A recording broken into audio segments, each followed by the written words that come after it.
Good evening, ladies and gentlemen. Today we have a young member who is contributing immensely via innovative membership promotional activities, and we are extremely pleased to see him debut today as a technical expert on our programs. Hardik Sharma has done his graduation in mechanical engineering from prestigious Nirma University, and currently he looks after business development activities for Bluestar Ltd for chillers.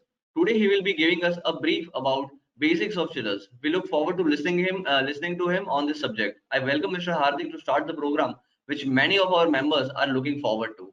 The stage is all yours, Mr. Hardik. Good evening, everyone, and thank you, Asutosh, for wonderful introduction. I warmly welcome every one of you on behalf of ISHRAE Ahmedabad chapter, and I thank you, ISHRAE Ahmedabad chapter, for giving me such an opportunity to present on this subject.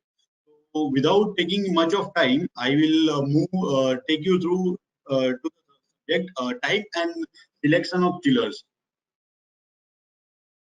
Yeah, Asutosh, are you able to see my screen? Yes, I can see it. Okay. One.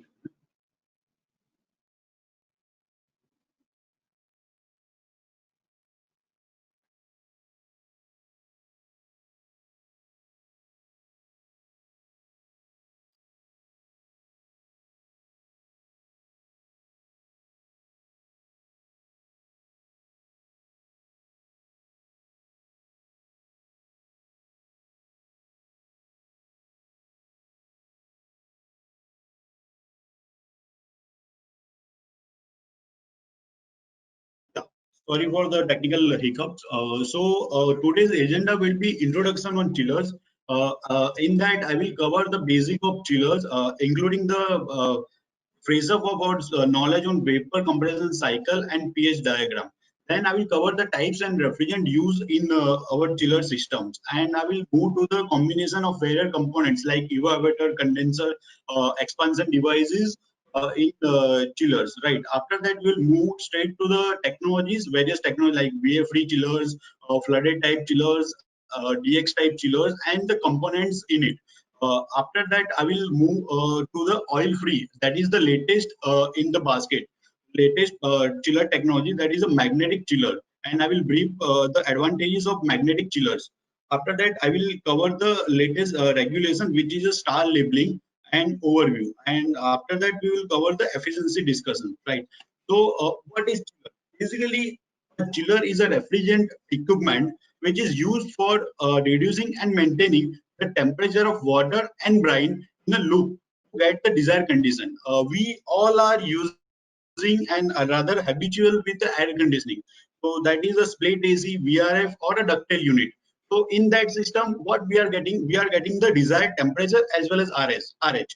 But in case of chiller, we are using a chill water as a cooling medium to cool the space, as well as it is used for process cooling like CNC machine, extrusion machine, pultrusion machines. We are using a chill water or a brine solution to get the desired process done, or we are complementing the process timing. Right. So basically, thermodynamically, two cycles are there. First one is a vapor compressor chillers, and second is vapor absorption chillers. So in this presentation, I'm purely going to cover a vapor compression cycle. So just to brush up our basic fundamentals, I'm briefing you the key components of a chiller or a vapor compression cycle. So to begin with, it is a compressor. So this is the heart of any chiller equipment. So what is the function? Primary function of any compressor is to receive the low pressure refrigerant vapor from evaporator and delivers the high pressure refrigerant to the condenser. So this is the compressor. So the second one is condenser. So basically two heat exchangers are used in chiller system. First is condenser and second is evaporator. It is a cooler. So in condenser, what we are doing, we are condensing the high pressure vapor or the refrigerant. Third thing is expansion device. So in expansion device, it is basically a metering device that converts the high pressure refrigerant into the low pressure refrigerant and feeds to the cooler. Third one is a cooler. That is again a type of heat exchanger which absorbs the heat from the water or any air, right, and delivers the required temperature and RH. And for a fifth one is a refrigerant, that is the main fluid which is used for exchange the heat in condenser as well as cooler.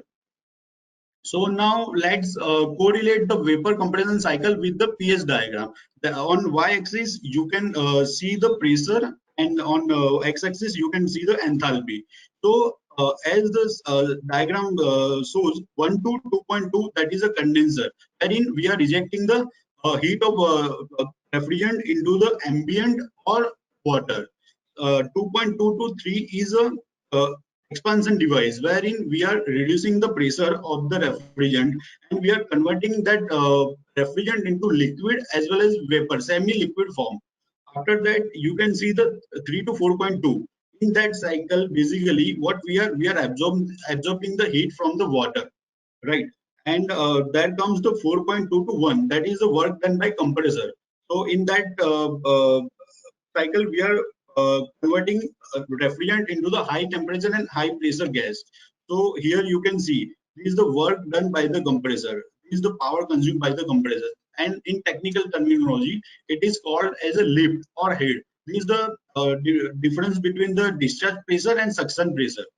So what we are doing in evaporator, we are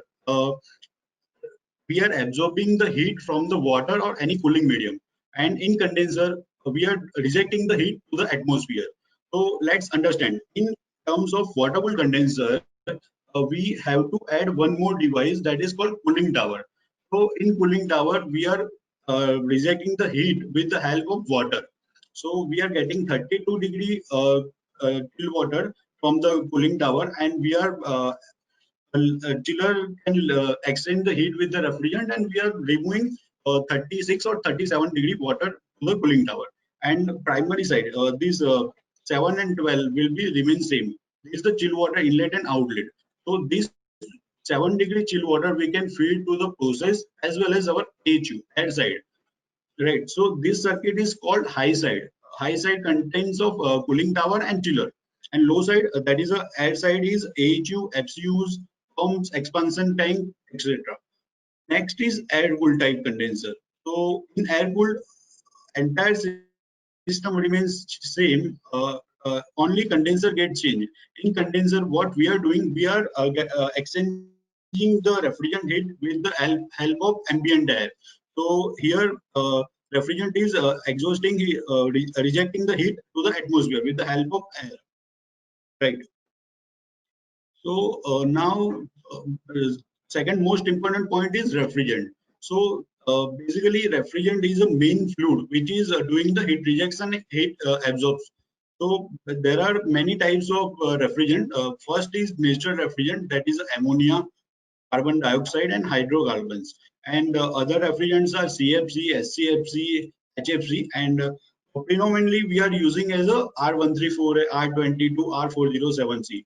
So I will not touch upon more into the chemical properties of the refrigerant, but the main parameters, the important parameters which we need to understand while selecting the refrigerant. So first and foremost for anything is safety. By safety, I mean to say the flammability and toxicity of the refrigerant. So we have to select the refrigerant which is non-flammable and non-toxic.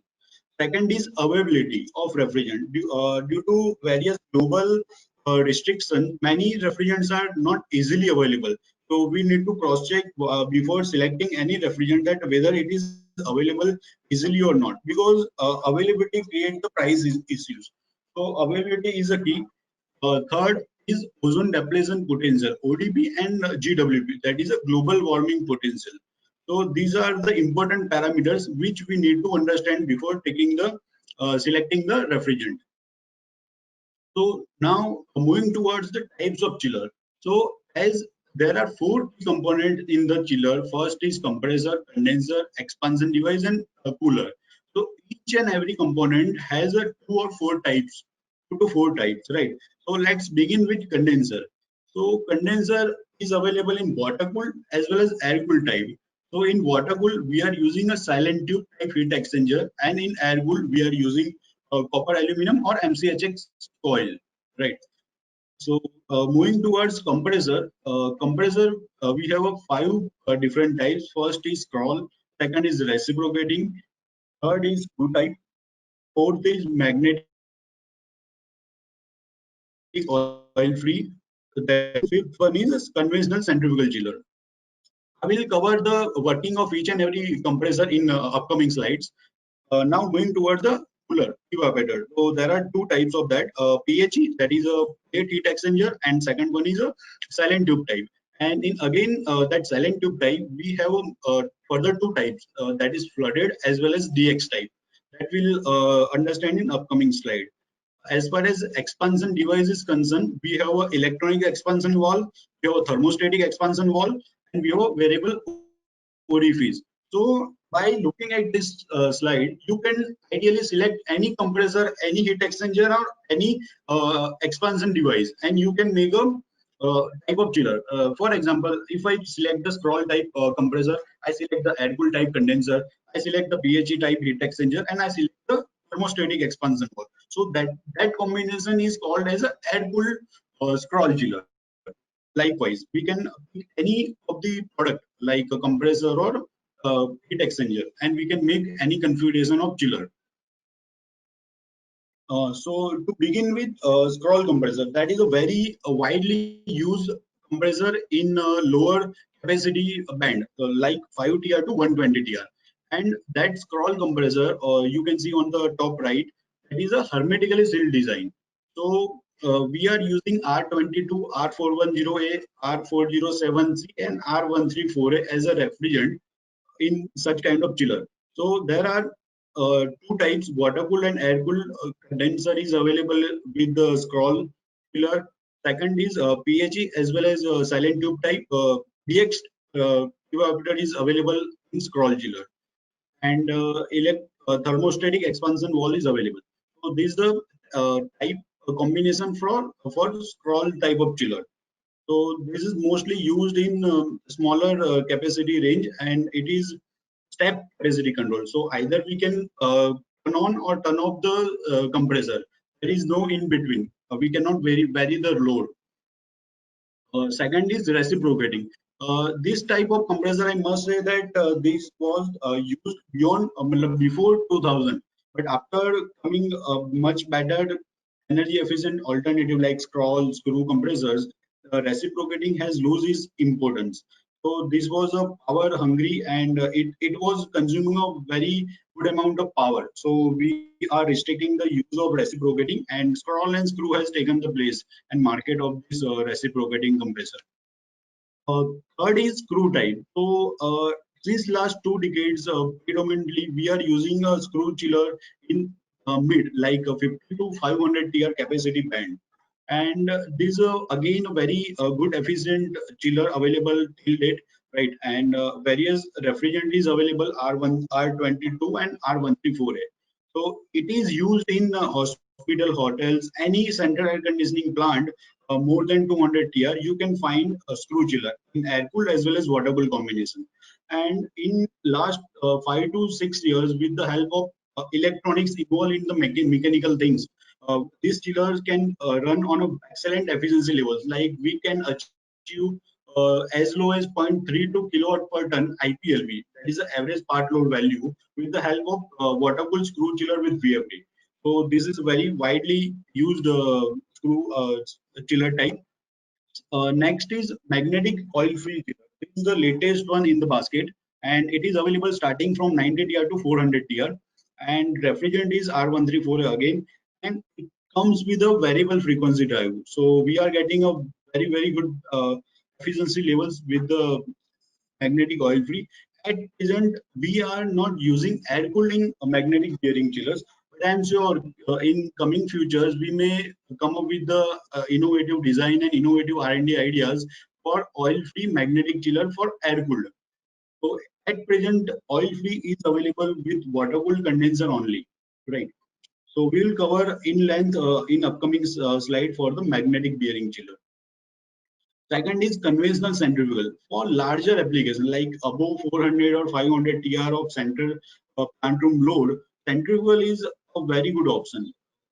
The advantage of centrifugal chiller is it has a good full load as well as part load efficiency levels. So again, it is a water cooled condenser only. We are not using centrifugal in air cooled type of combination. And this centrifugal chiller is available on LT 415 three phase as well as HT, that is 3.3 kV, 5.6.6 kV, and 11 kV option also centrifugal chiller. And it can be used in a district cooling systems. These are the design of compressor. There are two types of design: positive displacement compressor and dynamic. So reciprocating screw and scroll. These three compressors comes under positive displacement compressor category, and centrifugal as well as magnetic bearing chiller compressor comes under dynamic displacement category of the compressor. This is a type of design. So let's move toward the working principle of scroll. So scroll has a hermetically sealed design. That means it has a common casing for motor as well as rotor. So it is a simultaneous process. Suction, compression, and discharge of refrigerant simultaneously. Simultaneously. So it is available in a modules like 20 into two numbers and 25 into two numbers or four numbers. Likewise, we have a combination of number of scroll compressor in any chiller. Next is screw compressor. Screw compressor is available in twin screw, twin rotor type, as well as mono screw type.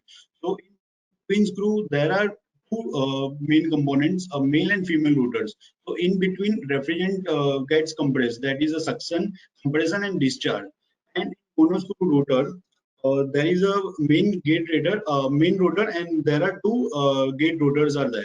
So that's how the compression of refrigerant took place: suction, compression, and discharge. This is the unloading mechanism which is used in the screw chiller. You might be seeing the animation.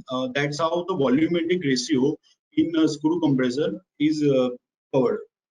So this is the unloading mechanism with the help of slide wall.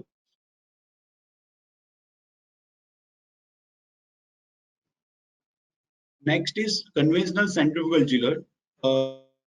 This is widely used and for higher capacity we are using it, and this runs on a very high RPM, close to 14,000 to 16,000 RPM. There are two types: single stage as well as multi-stage. We can improve the energy levels, power consumption by using the multi-stage type of semi-hermetic compressor. But again, it will be a complex circuit. So now moving towards the types of heat exchanger, particularly in cooler evaporator. So there are two types, DX and flooded. So main difference is in DX we are using refrigerant in tube, and in flooded we are using refrigerant in cell. So this is the power comparison. Particularly for DX type evaporator, we are getting a higher superheat. So due to that, lower evaporating temperature, and in flooded we are getting higher evaporating temperature. So this is the structure. So we are entering the water into the cell. So maintenance point of view also, it is a very complex and difficult circuit. In flooded, that is the latest one, in which we are using the refrigerant in cell and water is in tube. So for maintenance purpose, tube cleaning all, we are easily getting the maintenance support for flooded also. And as far as efficiency is concerned, this is the typical comparison. For DX type water cooled chiller, efficiency levels will be in a range of 0.72 to 0.8 kilowatt per ton, whereas the same water cooled chiller with flooded evaporator will deliver the efficiency of 0.57 to 0.65. So that is the benefit and that is the advantage of flooded chiller. Second is condenser coil for air cooled. So basically, copper annealuminum coil, traditional coil and fin design, heavier and bigger in size. It is a proven design. Ambient condition like in India, we have very harsh ambient as well as very polluted air in ambient, right? So for that, it is a very proven technology. And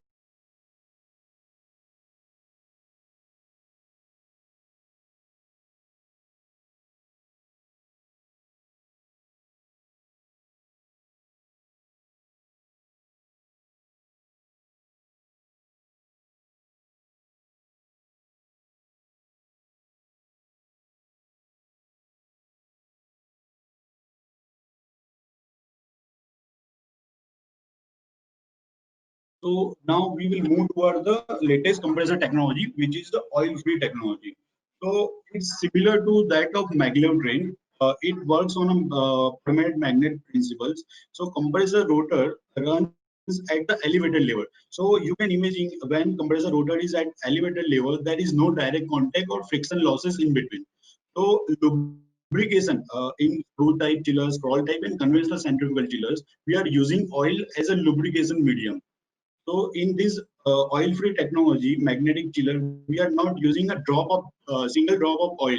So that's how entire lubrication management system will be eliminated, like oil pump, oil cooler. You can see typical oil management system and oil-free system. So we are not using any oil separator, oil cooler, oil pump, oil heater in this oil-free compressor technology. So there is very simple structure of chiller and very compact design, as well as vibration level and noise levels are also less. Another advantage of oil-free technologies,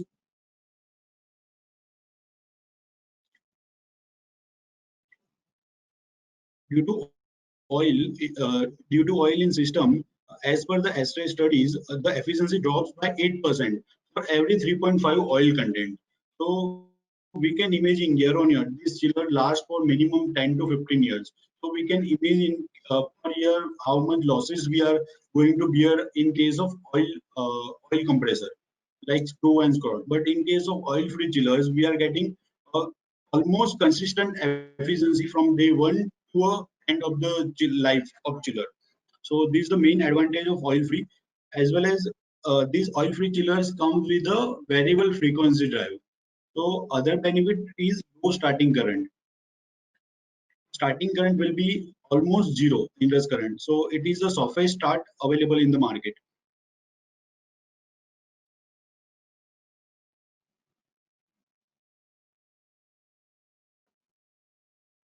You can see the comparison graph between the flooded screw, BX type screw chiller, PFD screw chiller, and magnetic centrifugal oil chiller.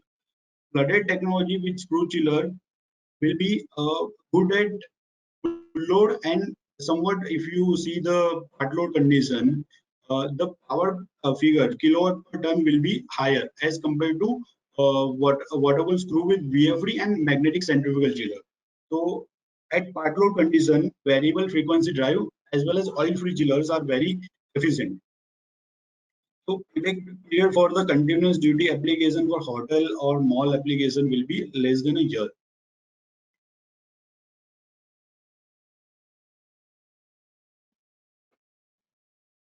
So in nutshell, magnetic bearing compressors are intelligent, smart, and efficient, creating a new benchmark for chiller efficiency in real world. Just to compare, in screw chiller with VFD, we can get minimum 0.32 kilowatt per ton.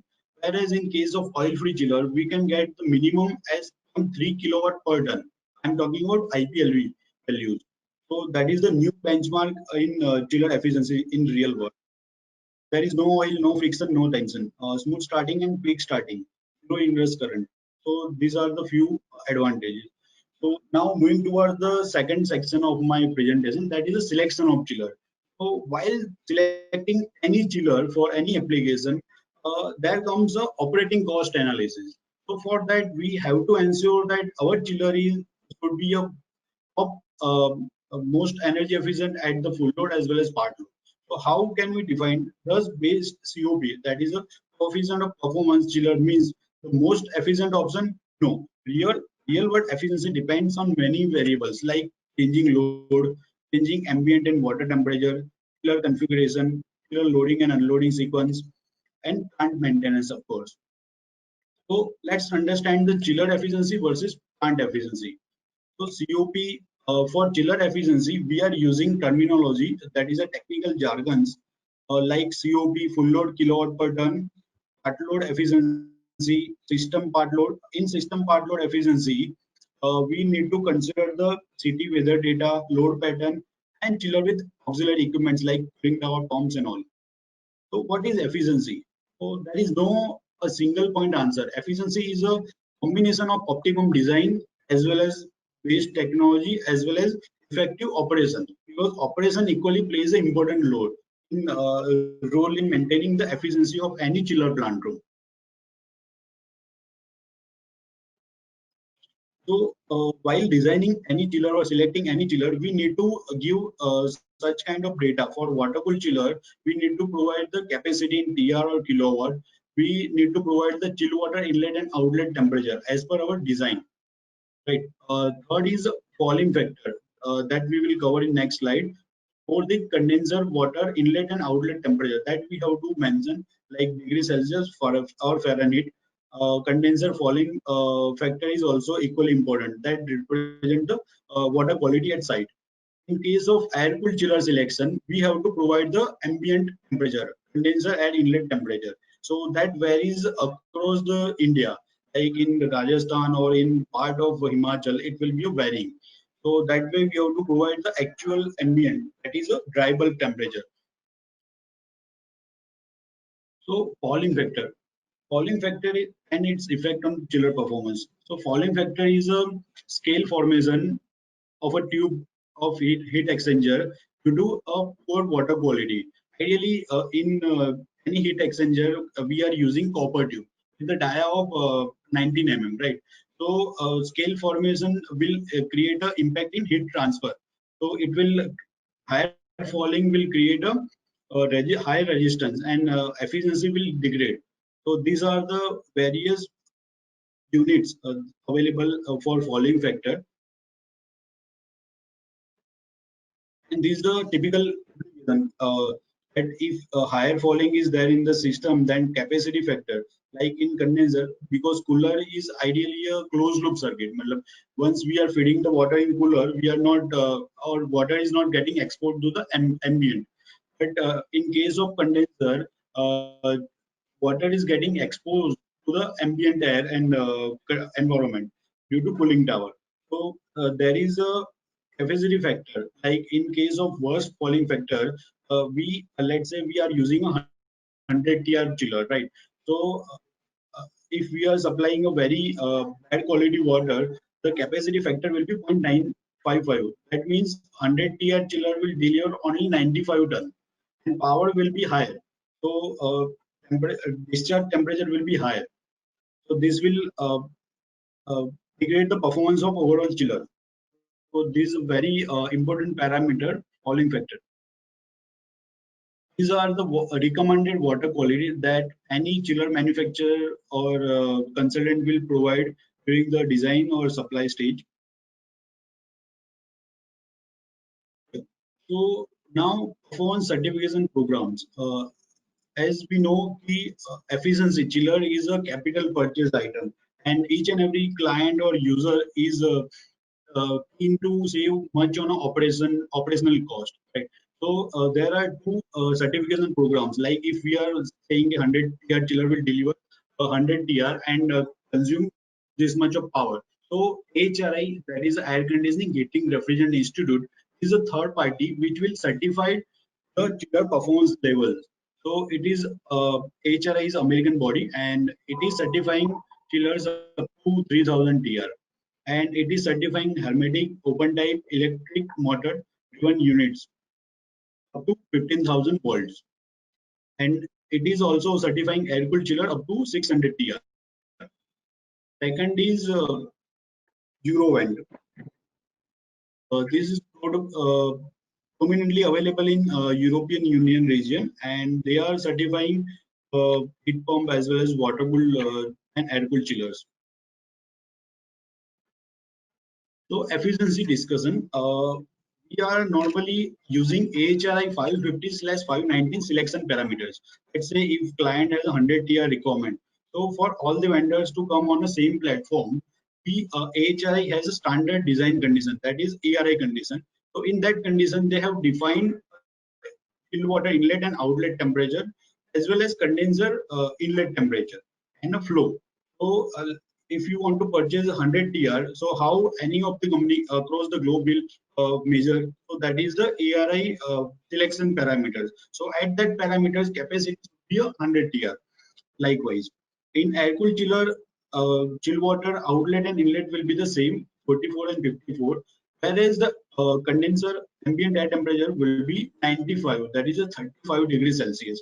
So these are the standard AHRI selection parameters. So now we will quickly move toward the efficiency terms. We are using various terminology to identify the chiller efficiency and chiller's power consumption. So first is full load kilowatt per ton. So that is a ratio of full load power consumed divided by the tonnage delivered.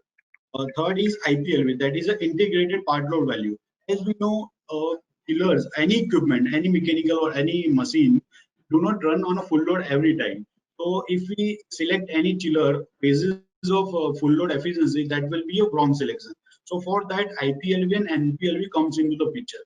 You'll understand what is that IPLV and NPLV.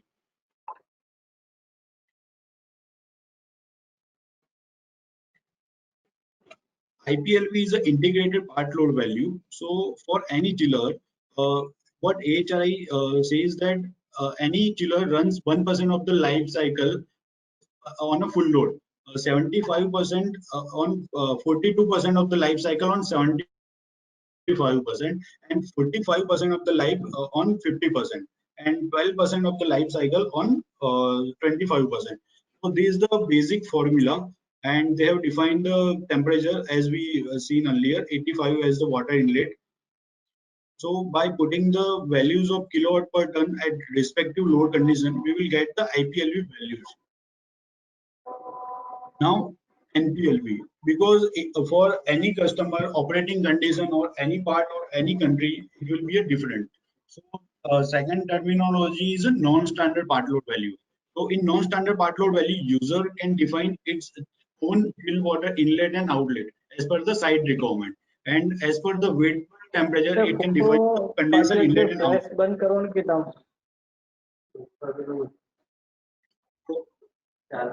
Formula will remain the same.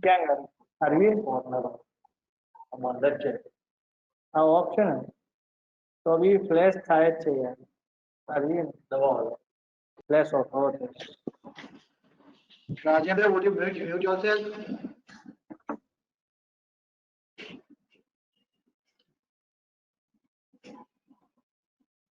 Carry on, Hardik bhai.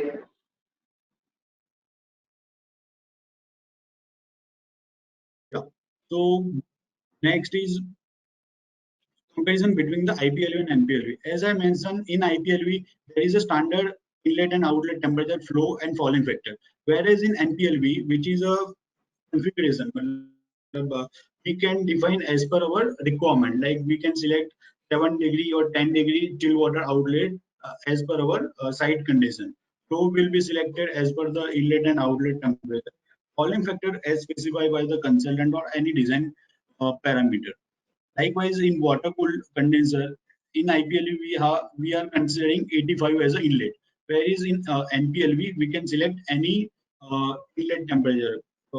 Mainly, we are using 89.6, that is a 32 degrees Celsius.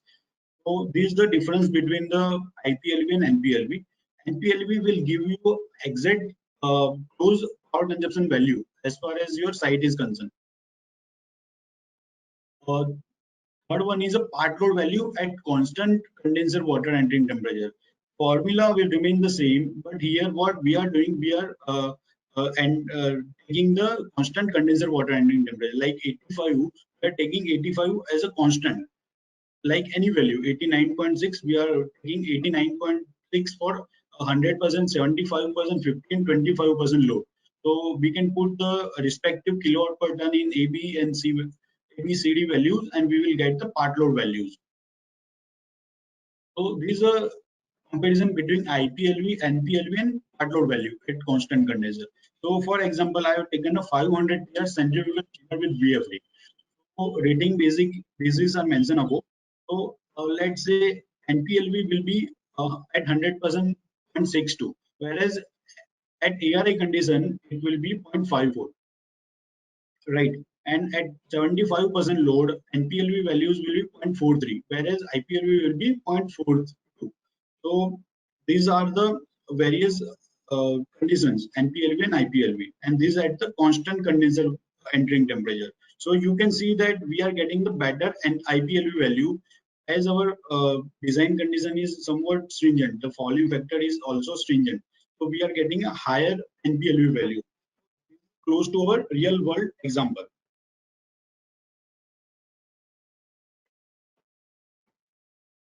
Next is system part load value. So chiller is a one component of any plant room solution. So we have other components like pump, cooling tower, etc. So billing load profile is depend on city's annual weather data and energy metrics. Uh, Energy metrics. So this more realistic way to find the entire plant room cost using a CTI certified cooling tower or VFD driven pump. So these are chart that particularly on x-axis I have mentioned the tonnage, on and y-axis I have mentioned the IPLV values. You can see the efficiency levels of various chiller available in the market. So variable speed screw chillers has a better IPLV values than the constant speed screw chiller, whereas scroll chiller has a highest IPLV value. That means screw chillers are efficient than the scroll chillers.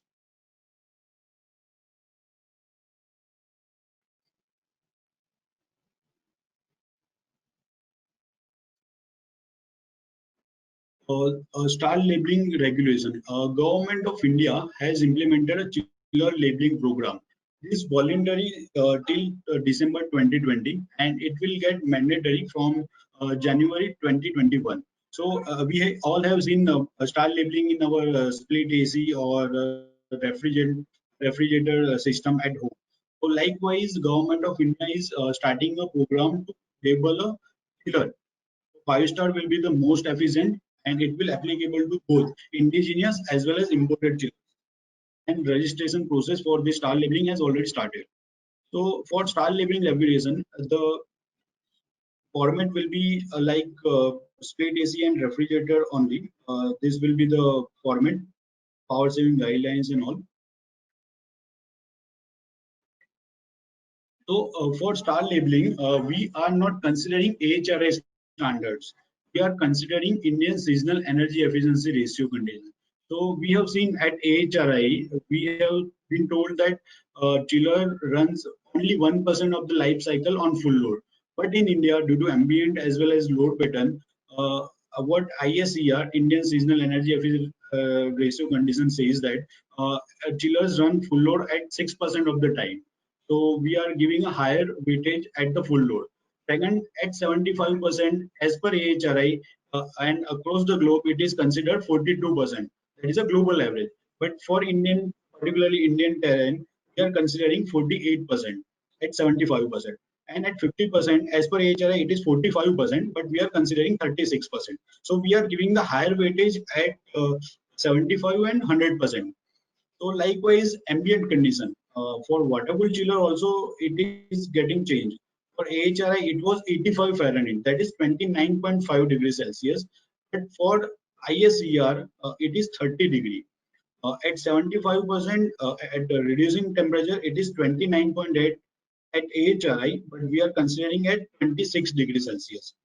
So this is the difference between AHRI and Indian seasonal energy efficiency ratio, which is going to implement in near future. So likewise, in air cool condenser, we have seen that we are considering 95 Fahrenheit for AHRI air cooled chillers. But for Indian seasonal energy efficiency ratio, we are considering 39 degrees Celsius. So this is as per the average of Indian average temperature. So ISER will be the more stringent. We can say that it will be a more stringent than the AHRI. So basic efficiency discussion. Obviously, chiller efficiency is important, but plant selection, entire plant, including pump, cooling tower, is equally important. Number of chiller based on general operation and standby philosophy. We can select the chillers according to that. But when we are thinking from the plant perspective, we have to understand the standby requirement and number of chillers will be how many chillers will be working. Chiller selection, designer select the unit sizes OEM select the chillers on his product availability and features. Chiller selection will be exact to the parameters, whereas plant room will be the selection as per the optimizing the entire kilowatt per ton of entire plant.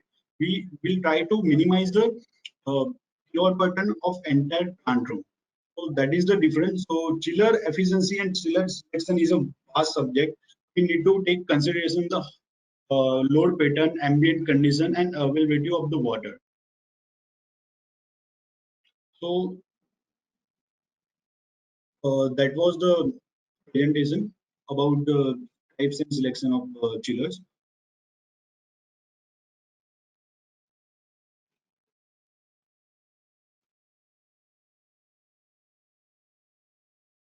Thank you very much, Mr. Hardik, for the wonderful presentation. Many of our attendees have asked the common question of the availability of this presentation, or they have asked for the PPT copy of this. They can go to our YouTube channel and they can search ISHRAE Ahmedabad chapter on YouTube and subscribe to our channel. All our webinars are uploaded there.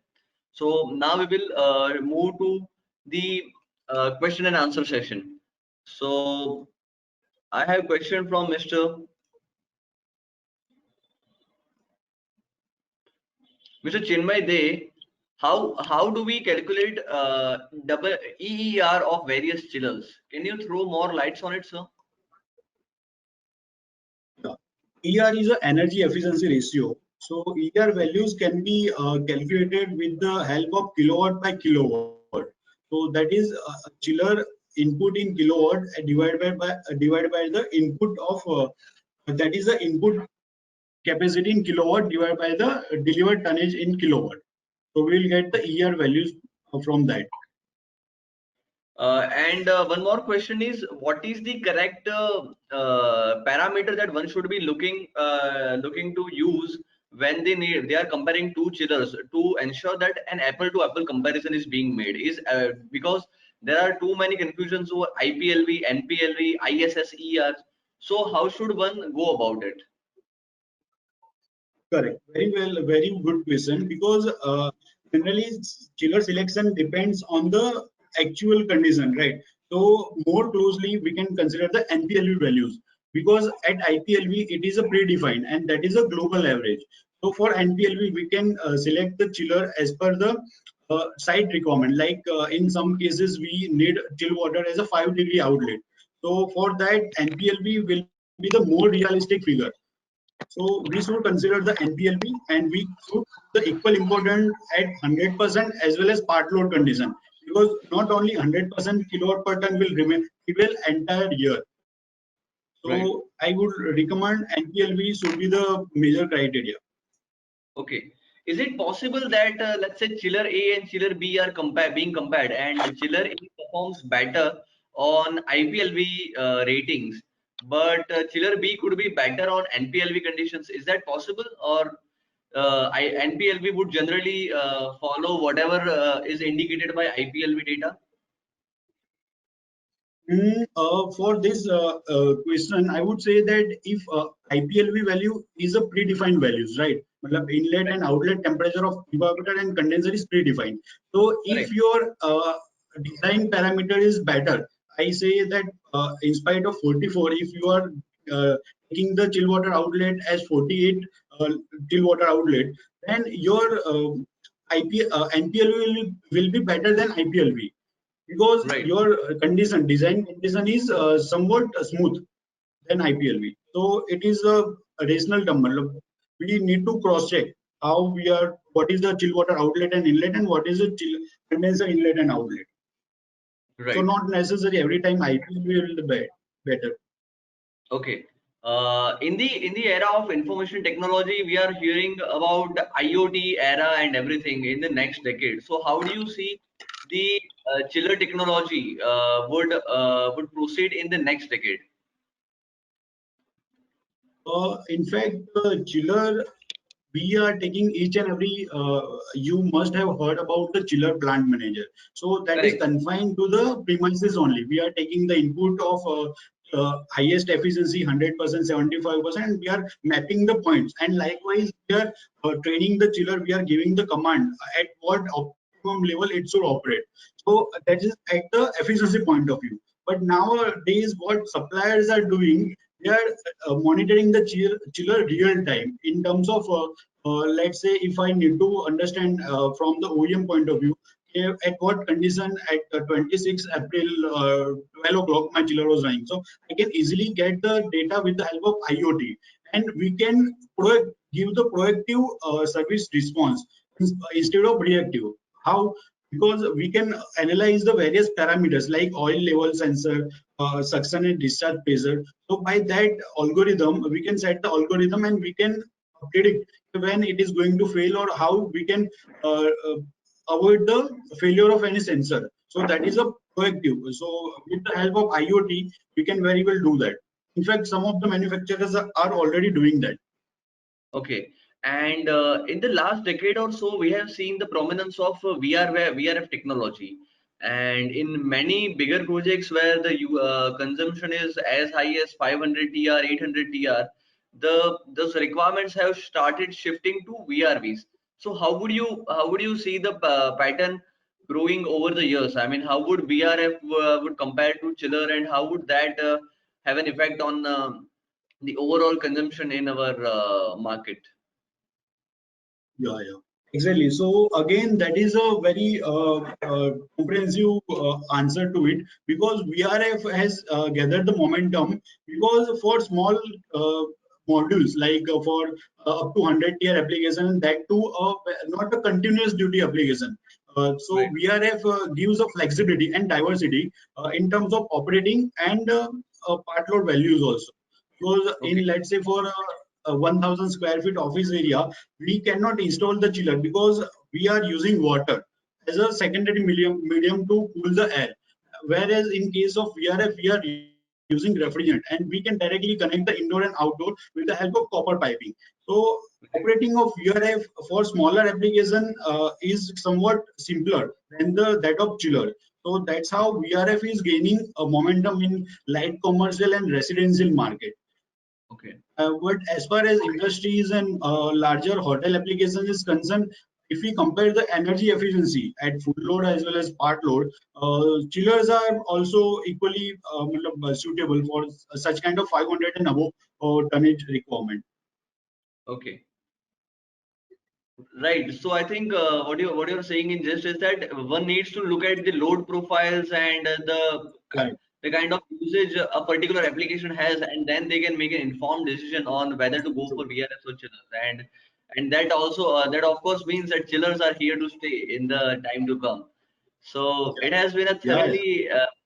it has been a thoroughly enjoyable session to learn about basics of chillers and the nitty gritty of it. And I would like to thank you, Mr. Hardik. And for your vote of thanks, I would request Mr. Harshal Sarda to give his pearls of wisdom.